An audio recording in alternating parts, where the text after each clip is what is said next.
Quelle voiture pour démarrer en collection? Dartel. Chers petits observateurs, je suis sûr que vous êtes déjà posé cette question. Ça tombe bien, nous sommes à Rétromobile dans le hall 4, c'est les voitures à moins de 30 000. Et je suis avec Alexandre Guirao qui patrouille depuis tout à l'heure et il a repéré une voiture, il m'a dit « ça, c'est bien pour quelqu'un qui veut commencer » parce qu'il m'a dit « c'est solide et pas trop cher ». Ça va Alexandre, est-ce que je résume? Bonjour Renaud, ouais, De bonjour qualité. Ouais, ça oui. C'est drôle parce que depuis ce matin, tu m'as envoyé des photos, tu m'as dit ça, il faut en parler. En fait, parce que je me remets dans ma peau de mes 20 ans ou 22 ans, où quand je commençais à avoir envie d'avoir une voiture ancienne, parce que c'est là que ça a commencé, voilà. Et bon, on n'a pas forcément ni 30 000, ni 20 000, ni peut-être même 10 000 euros à mettre à cet âge-là pour une folie.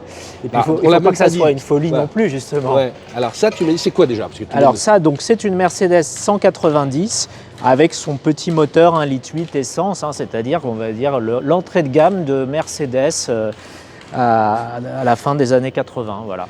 Tu m'as dit, c'est tous les retraités allemands, ils ont acheté ça. Ouais. Le plan d'épargne en Deutschmark. C'est ça, voilà. C'est une époque encore de gens raisonnables, mais par contre de qualité, au fait, de construction, de conception. Et c'est des voitures qui ont terriblement bien vieilli, en fait, parce que moi, j'ai été utilisateur il y a quelques années de 190 au quotidien. Hein, donc, en fait, voilà, une voiture à tout faire pour les vacances, pour la famille, pour tous les jours. Et quand je dis il n'y a pas longtemps, c'était il y a quoi, 7-8 ans. Hein, donc tu peux encore avoir cette voiture à la fois comme une voiture de collection parce qu'elle a déjà 40 ans. Et puis tu peux avoir ça comme une voiture que tu utilises quand tu en as besoin et que tu ne prends pas le métro ou le VTC ou que sais-je, quoi. Alors, ça a été un gros succès chez Mercedes, ouais. On en a vendu beaucoup. Est-ce qu'on en trouve encore facilement? Et si oui, par exemple, bon, là on ne va pas ausculter ce modèle-là, mais le fait d'avoir une entrée... C'est un exemple, voilà. Voilà, le fait d'avoir une entrée de gamme comme ça, ça reste des valeurs sûres, tu vois, et qu'est-ce que tu aimes dans l'ensemble, tu vois, tout à l'heure tu regardais à l'intérieur, tu me disais c'est inimitable. Moi j'ai remarqué un truc déjà, c'est que quand tu achètes une voiture haut de gamme, bon une Mercedes ça a une image haut de gamme, surtout dans les années 80, mais quand tu prends la version entrée de gamme d'un modèle haut de gamme, souvent tu te retrouves dans une configuration petit kilométrage et voiture bien entretenue. Pourquoi? Il faut en remonter à qui achetait ça. Effectivement, je dis bon, retraité allemand ou français ou peu importe, mais c'était le ticket d'entrée chez Mercedes. Mais ça veut dire que tu pouvais peut-être même pas te permettre d'acheter la version 2 litres qui était peut-être quand même un petit peu plus Mercedes, quoi. Je parle même pas du 6 cylindres. Donc tu y allais quand même vraiment effectivement sans doute avec ton épargne, ton économie, tout ça. Tu l'as chouchouté, tu l'utilisais pas excessivement et tu l'as bichonné. Qu'inversement, peut-être que le client qui achetait la 2 litres 6 avec les options cuir, le trou au vent, etc. Et qui en changeait tous les 3 ans, ouais. Bon, je veux dire, lui, il se souciait peut-être moins d'avoir un petit graffiti à droite à gauche sur la portière, de frotter le siège quand il rentre, etc. Donc souvent, sur des voitures haut de gamme comme ça, la petite version, le petit moteur, la petite entrée de gamme, 30 ou 40 ans après, tu trouves finalement des autos qui sont encore admirablement belles. Alors après, on va dire, ah oui, mais c'est que le petit moteur, etc. Oui, c'est pas grave, mais ça reste une bonne voiture. On n'a pas le prix, mais depuis tout à l'heure, tu me dis, ça, on peut en trouver, ça commence à 4-5 000 euros, on trouve. Moi, oui. Ça me paraissait très bas, mais tu m'as dit si. Parce qu'une 190 en 1,8 litre, c'est pas forcément la version la plus recherchée, bien sûr. Alors, il n'y en a pas forcément tant que ça en France dans ce moteur-là, mais je vous invite à voir les annonces allemandes, par exemple, parce qu'il y en a eu encore beaucoup en Allemagne et on en trouve encore. Pas des gros kilométrages, celle-là n'a que 100 000 km, ce qui est évidemment rien. Et c'est du rodage pour les Mercedes. Oui, dans une fourchette entre 4, 5, 6 000 euros, normalement, on doit pouvoir trouver une voiture. Il n'y a pas de prix sur celle-là, donc je ne sais pas qu'est-ce qui est demandé. Je peux voir simplement que bon, elle est pas préparée esthétiquement, elle est néanmoins très saine, il n'y a pas de doute. J'ai pas non plus de gros doute sur le fait qu'elle n'ait pas plus que ses 100 000 km compteur. J'ai jeté un petit coup d'œil tout à l'heure sous la voiture, elle est hyper saine. Et puis elle a un intérieur, l'intérieur ça dit tout. On va passer un petit peu. Mais c'est vrai que c'est un bonbon en crème comme ça. Parce que pour une fois, elle n'a pas un intérieur triste et noir, elle a un intérieur date. Alors l'extérieur, c'est violine pour ceux qui cherchent cette couleur, mais c'est pas violine en français, c'est bornite. Bornite et avec un intérieur date, couleur date, le marron Mercedes, qui est très jolie. Il y a juste un petit défaut de tissu sur le siège, mais pas méchant. Voilà.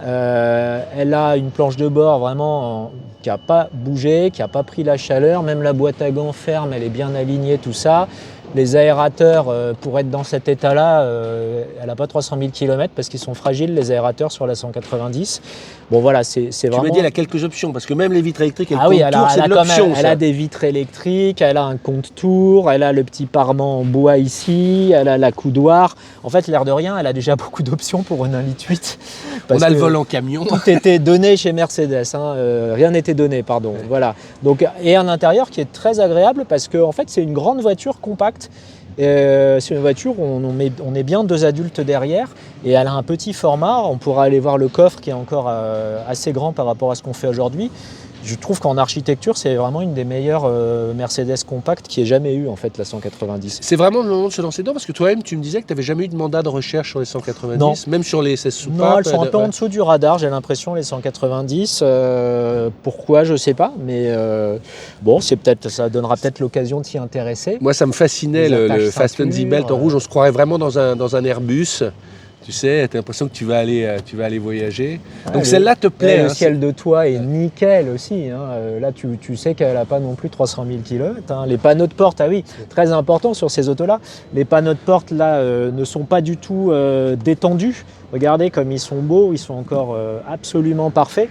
Tout ça, ça se décolle et ça fait des poches comme ça sur les 190. Bon, celle-là, les 100 000 km, c'est sûr qu'elle les a. Bon, elle est peut-être à un peu plus que 5-6 000 € du fait de son fait kilométrage et de sa configuration intérieure, mais elle les vaut bien à mon avis. Parce que je le vaux bien. Un œil sur le coffre. Allez, on va aller voir le coffre. Ouais.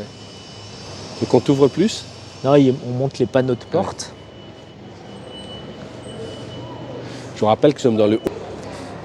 Alors le coffre, il a 2 caractéristiques. Il est grand et il est assez pauvre parce que contrairement aux autres Mercedes, il n'y avait pas de moquette. C'est-à-dire que les côtés, c'est du plastique dur qui est d'ailleurs assez fragile et assez cassant. Donc il ne faut pas mettre des grosses valises dures qui peuvent le casser. Il y a juste un petit tapis en moquette chinée de base. Mais il y a comme toujours chez Mercedes une vraie roue de secours avec la petite attache qui se met là, parce que tout est bien pensé, voilà, et ça tient. La roue de secours, le cric, bon, ils ont dû enlever la petite trousse à outils rouge pour pas qu'on la vole sur le salon, mais voilà. Donc une belle auto, un grand coffre, c'est spacieux, c'est logeable, et ça peut faire beaucoup de choses encore. Je sais pas si on l'a entendu, mais tous les ouvrants, quand on les claque, ça... Vraiment, on est dans le cliché, ça claque bien. Oui, non, mais la qualité des portières aussi, hein, on les a déjà ouvertes 3 fois, mais les poignées, la préhension vraiment des choses, l'ergonomie. Quand tu réfléchis, il n'y a pas beaucoup de voitures où les yeux fermés, tu risques pas de rater l'ouverture de la porte. En fait, c'est tellement intuitif. C'est sûrement la meilleure poignée de porte qui ait jamais été faite. Hein. Bon, ils l'ont mise sur plein de Mercedes, hein. Tu as la même sur la 124 là-bas, mais quand ils étudiaient une poignée de porte, ils mettaient 10 ans, mais une fois qu'ils la produisaient, ils la produisaient pendant 20 ans. Quoi. Voilà, la qualité des joints encore. Si je te résume, c'est une bonne première voiture pour passer en collection, mais toi, avec ton...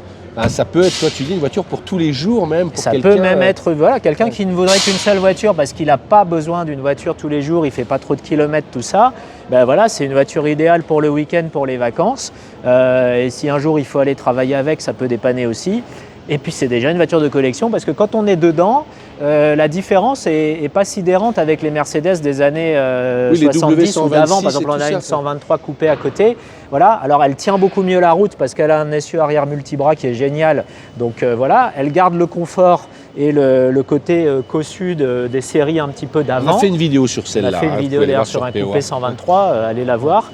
Donc c'est une voiture vraiment extraordinaire. C'est pas une Mercedes à l'économie en fait, c'est ça qui est intéressant, hein. C'est vraiment une Mercedes. Dernière question, c'est quand même l'entretien en termes de pièces, etc., de révision à la Mercedes ou globalement sur un 1800 comme ça Alors la bonne chose, c'est que bon, d'abord la voiture a été faite pratiquement pour faire 500 000 km sans souci si c'est entretenu.